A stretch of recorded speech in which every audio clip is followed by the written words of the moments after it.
Good morning! Ako po pala si Christopher Misal, isang OFW dito sa Palau. Namamasukan po pala ako dito bilang isang barbero. At day off ko po pala ngayon.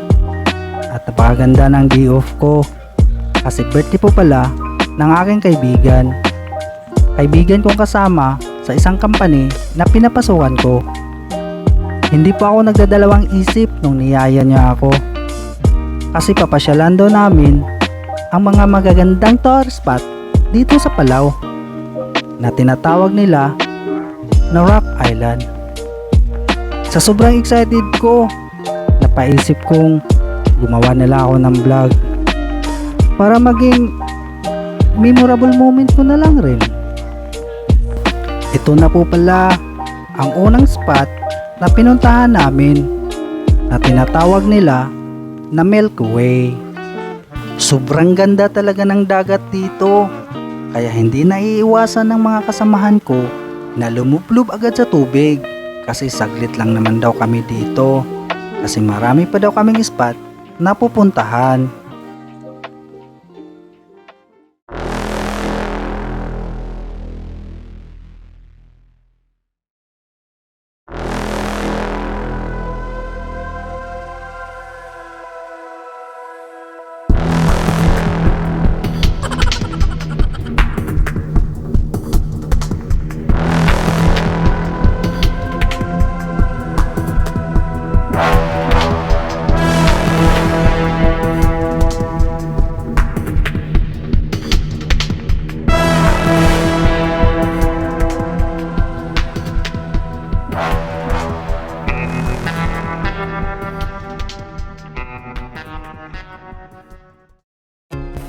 Nakarating na pala kami sa pangalawang spot na tinatawag nila Rose Garden.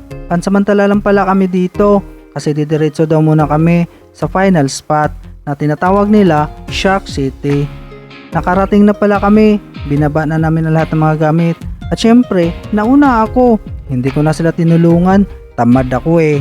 Joke lang, gusto ko lang kasing kumuha ng video habang wala pang mga tao. Sobrang ganda kasi ng view dito. Mapapawaw ka talaga sa sobrang ganda. Budol's fight na pala dito. Nagsikainan na ang lahat. Sa layo pa naman ng biyahe namin sa dagat, siguradong gutom ang lahat habang ang iba nagiinuman. Nakakatuwa talaga tong mga kaibigan ko. Pagkatapos pala namin kumain, naghahanap na kami ng magandang area kung saan magandang paliguan, pero para sa akin kahit saan kasi ang ganda talaga ng dagat at ang linaw pa. Ang maganda pa sa lahat, habang naliligo ka, nakakasama mo yung mga iba't ibang isda, lalo na yung pating na nakakatakot. Pero hindi pala sila nangangagat, nakikipaglaro pa nga sila sa mga tao eh. Itong kaibigan ko nakakatuwa habang pinapakain niya yung mga ibon. Hanggang dito na lang pala yung video ko. Maraming salamat po sa panonood.